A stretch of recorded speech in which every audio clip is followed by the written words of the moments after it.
this is part of the adaptation measures that we're doing for climate change, we need to partner with other sectors, mainly that of the regulation sector, because we need to put in place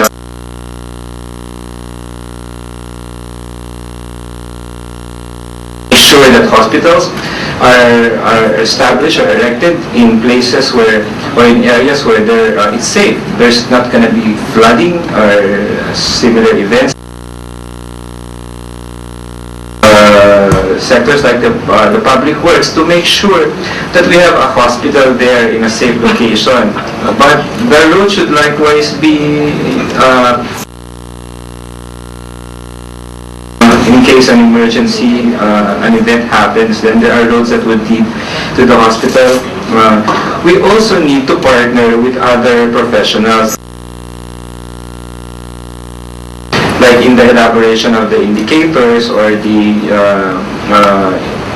we need to partner with architects, with engineers, and we need to partner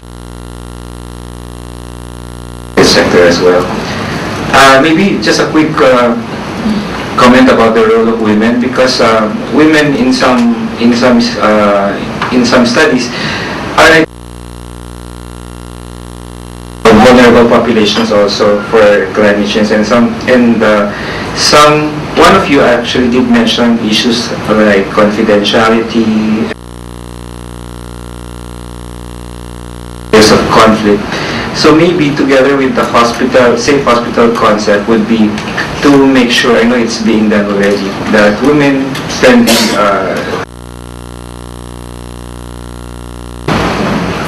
Thank you.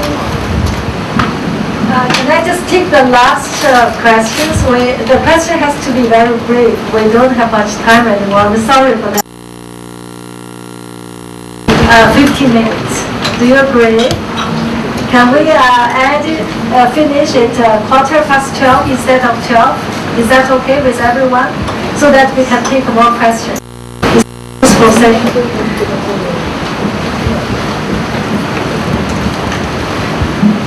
Good morning.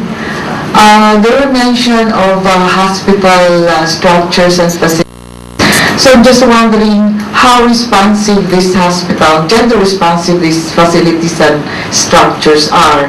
And then another one is, there was mention of the hospital safe for disaster manuals, as well as the policy or training agenda.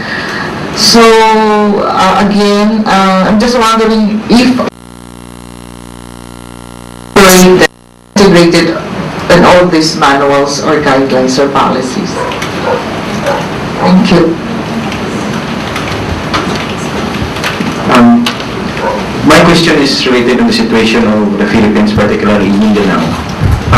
My organization, the Catholic Agency for Overseas Development, we are responding to the humanitarian crisis in Central and Northeastern Mindanao. And one of the issues that we have been confronted with is the difficulty in reaching the Muslim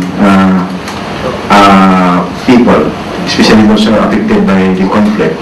One of the reasons of the difficulty is that many of these Muslim population, especially in the conflict-torn areas, are afraid to go to hospitals that are mostly staffed by Christians. For one reason, there's always the suspicion. And the second one is because they're coming from the areas identified by the military as the bases of the MILF or the rebels. They're afraid to come down in the coastal areas where the hospital services are there, because they're afraid of being tagged as relatives of rebels.